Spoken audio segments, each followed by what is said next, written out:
Disclaimer: this podcast is a space for open, unfiltered conversation.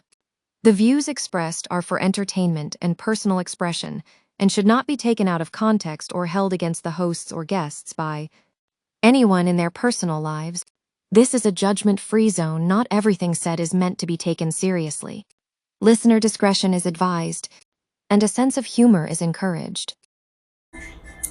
Hey everyone, it's your girl Shauna. And it's your girl Cindy. And we are Locked In. Let's talk about just Vegas in general. Like, it's been an absolutely, amazing experience. It's so full of life. What did we do today? Oh, we went to the Botanical Garden. We did. At the Bellagio. So pretty. And then, where did we go after that? We went to Caesar's Palace. Okay, Caesar's Palace. We went to Flamingo Hotel. And we went ziplining. Yes, oh my gosh. Fremont. Yes. We went ziplining to, what was it called? Fremont Street. No, the actual zipline thing. Oh, Slotzilla, yeah. It was so much fun. 115 feet in the air. So much fun. I wasn't the biggest fan, but I did have an amazing time. It was actually really cool. Oh my gosh, my reaction, please don't judge me. It was really cool.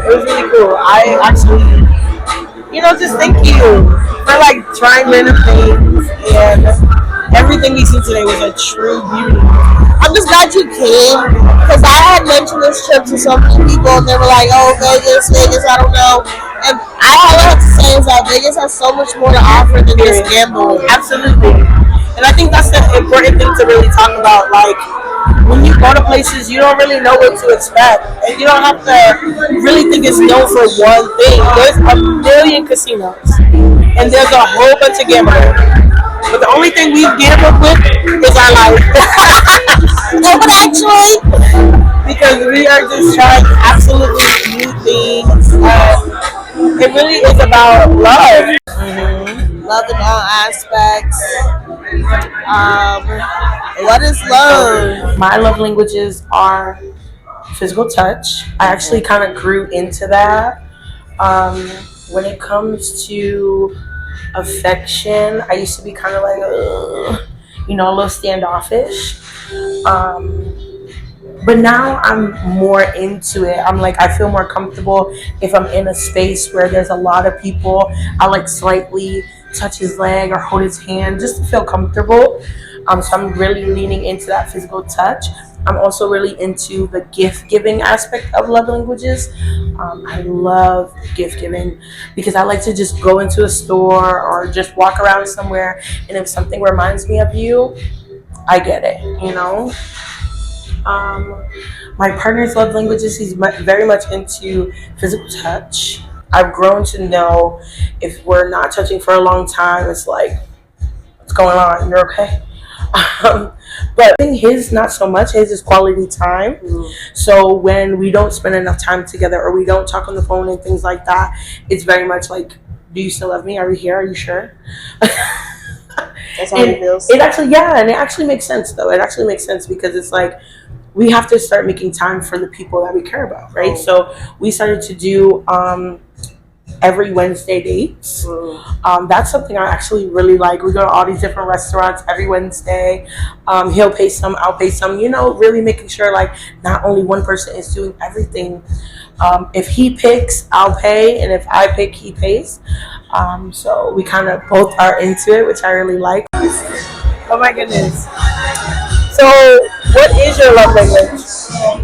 I want to be basic and typical and say my love language is physical touch, and what's the other one that everyone always says? Physical touch and quality time.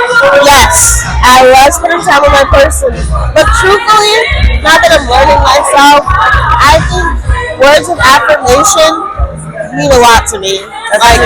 Tell me I look good. You know what I mean? Tell me you love me. Period. That's actually fair. Yeah.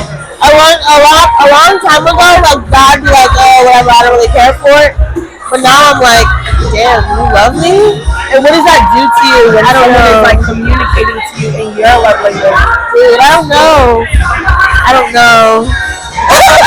She's asking you to does something to me. What is your partner's love language? Oh, like what he's told me or what I think it is? What do you think it is? Physical touch. Okay. It's like gift giving one. Yep. Giving gifts. He loves to splurge. Okay. Lord. And Now to say that you guys have two different love languages, are you communicating in your language to him or his language to him? oh wow. I think I do both. Well, like physical touch, like that's just inevitable. Gift giving, I like to give. I feel like I'm a great gift giver, and I think he really appreciates that because he's not used to that. Right. As for like words of affirmation, I do that on a regular. My man looks good. Period. So I feel like I do both, but not because I'm like, oh my god, this is what he wants to hear, but that's just who I am. Yes, so we are literally at 529 feet in the air in Las Vegas. Y'all. And something about Vegas is they like their heights. The elevators, dude. This is so cool. We are 46 stories up. Oh my goodness. We can see everything. Like everything. Like, this is cool. I know. I'm like stunned. We're about to hit the very peak of it. Yes, this is so exciting. How did you know that you were in love with your man? How did I know? Oh my God. I'm finna stalk you, ain't it? I know it. Just kidding. I'm not. To be honest, the really cool thing about it is he was the only person that I felt like really told me things that I didn't want to hear, but that I needed to hear. He constantly holds me accountable. I was really around a lot of people who are like my yes men. And not saying he's not a yes man, but he really will let me know yes, no, maybe so about some decisions. And also people around me that didn't value me as much and didn't pour into me as much as I poured into them. So the funny thing is, 6, 5, 4, 3, 2, 1. We're at the peak. We are over the top. We are 550 feet in the air. Wow. We are high rollers. That's awesome. The view is amazing. Wow. Yes. Oh, this is great. But yes, to answer your question, that's really when I knew he was the one.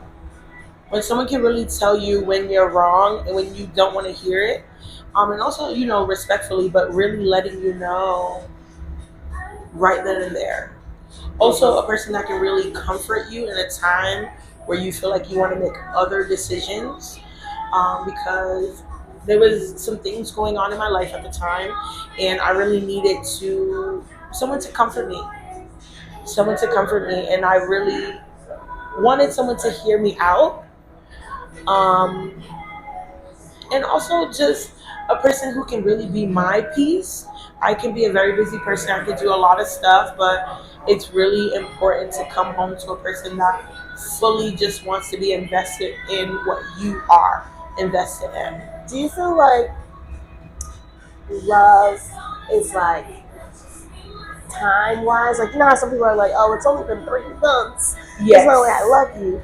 Or it's just like a feeling. Because like you can fall in love with someone in a week. I definitely think it's both. Some people feel like they fall in love in a week, but it ends up not being love in the long term, because lust is a real thing, right? But I constantly get those butterflies in my stomach, and it's been a million years.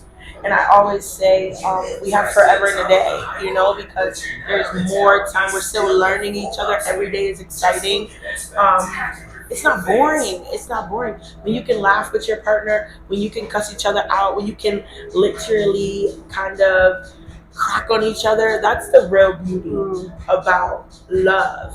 And he used to say this, he would say this greatest thing, only time will tell. And I actually really, really, really believe that, because as you get to know a person, the longer you spend with them, the more sides you experience and the more like characters your person becomes, because you're not dating the same person every day, every week, every year. Your person changes and your person grows. So I think it's actually really cool because you don't get to see the same person every day. Do you feel like sometimes your person can change and like it's not always good? Absolutely. But that's the good thing about love, right? It doesn't look the same every day.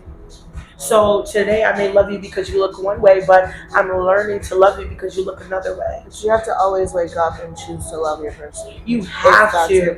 You have to. You have to wake up to fight. You have to wake up to choose. You have to say, well, this is actually where I want to be. You know, because everyone has to want it. And if you don't feel that way, that's not your person. Amen. Period. You know, you could grow to love your person, but you have to love every version of them, because the beauty about your person growing is that you literally get to wake up with a new person every single day. Every single day. If you know your person perfectly and there's nothing more to find out, why are you with them? Right? It says practice makes you perfect, but if you're perfect, why continue? Nobody's perfect. Exactly. Right. But your person is perfect for you. Of course. You see what I'm saying? Like, we're all puzzle pieces, but me and you may not fit the same way as me and my partner do. Right. And I think I love that. He loves all my flaws. You know, certain people can't put up with me for a long period of time. And he can. Trust me. I'd be like, you need a support group. Okay. No, sir. But seriously, I actually, I'm really grateful. I'm really grateful to say I think I have found I know I have found my person. Because when I think about tomorrow, when I think about today, when I think about 20 years from now, there's nobody else next to me but him. I love that. Yeah. You know, your person is in the works. Yeah. So yours is new. How are you feeling? I feel good. Come on. Well, it was love, you know. Are you scared? Yes. Okay, tell us why you're scared. You know, What is scary about love? that it can break your heart. Yeah. I don't have time for that. Which is true. But you know, okay, I could say love is worth stepping out for, right? You have to be in the unknown. So when you see him, do you get those butterflies in your stomach?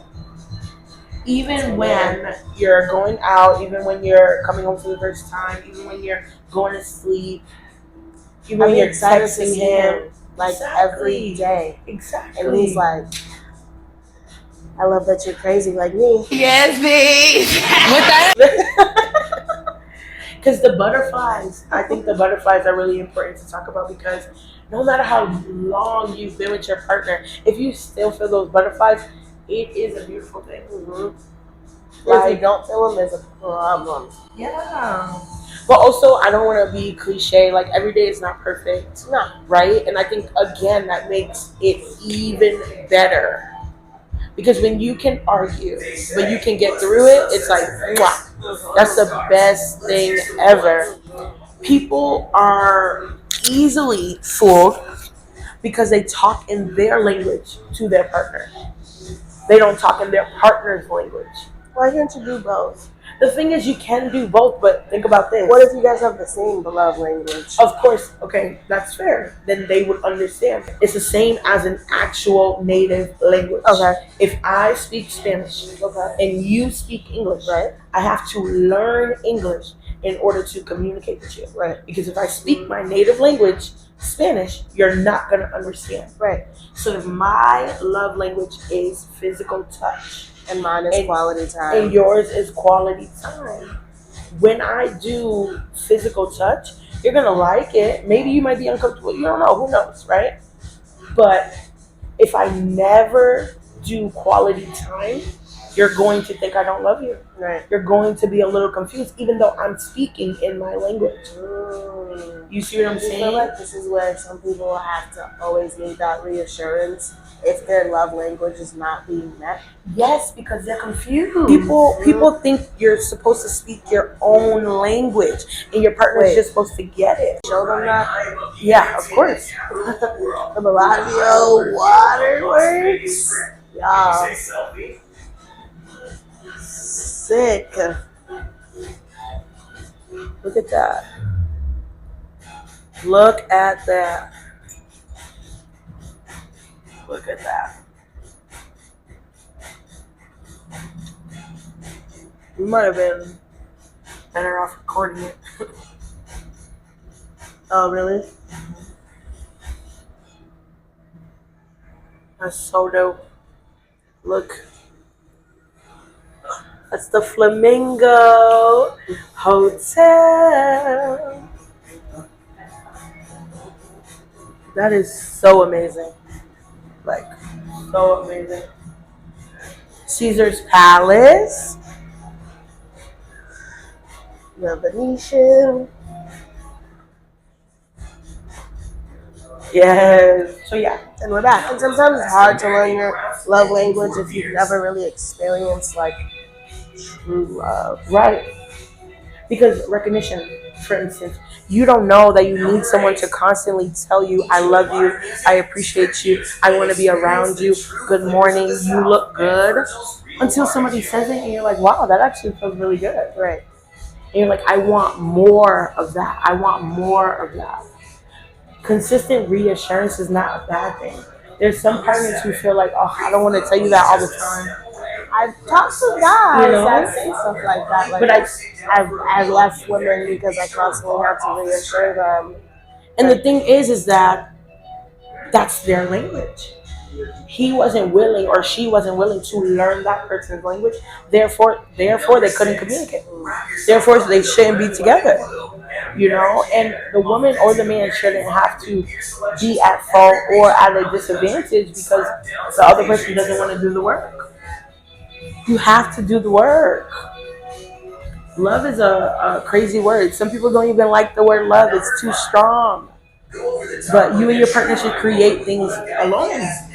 I do have that feeling about the word love. Mm-hmm.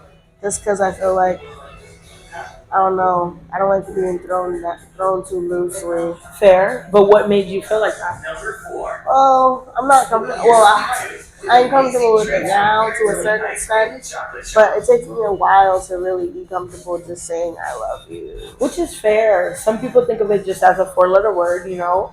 I personally tell a lot of people, like, I love you, I care for you, just because I have love to give. You know, I personally feel like a lot of people aren't in places where they receive genuine love. But I only have one person I'm in love with. That's fair. You know, so I constantly want to reassure my person to make sure they understand that. Me saying love you to another person doesn't take love from them. I feel like me saying I love someone, I would have to say I am only comfortable saying it to like a close friend. But I have coworkers that will leave work and be like, okay, love you. And I'm looking at her like, yes, bitch, I heard you. I'm pretending like I didn't. Like, am I supposed to say it back? Because I'm not gonna. Which is fair. But I think you have to know your person. You have to know the people around you as well. And you should do whatever feels comfortable for you anytime. Always. Yeah, like, I just feel bad when it's a guy and he's like, I love you, and I'm looking at him like, well, then not yet. Then he should know, not yet. Like, no, but sometimes they really like, they understand. They're like, I get it. Yeah. I just couldn't hold it back, and I'm looking at him like, and nobody wants to tell you I love you just for you to say it back with no emotion. Right. Like, we want you to mean it. Trust me, I'm not that girl. If I don't mean it, it's not coming out. Which is 100% fair. So I think we are almost at our end. 53 feet up in the air Literally, still. yes, we are about 26 minutes into the ride, and I think it ends about 30 minutes. We are literally landing, and we just want to say thank you guys so much for being a part of our episode today. We love you, and we can't wait to see wherever we go next. I'm Shauna. I'm Cindy. And this is Locked In. Okay, find your person and lock in. Period. Until next time, come visit Vegas. Here's some clips of us trying to set up the camera on the high roller.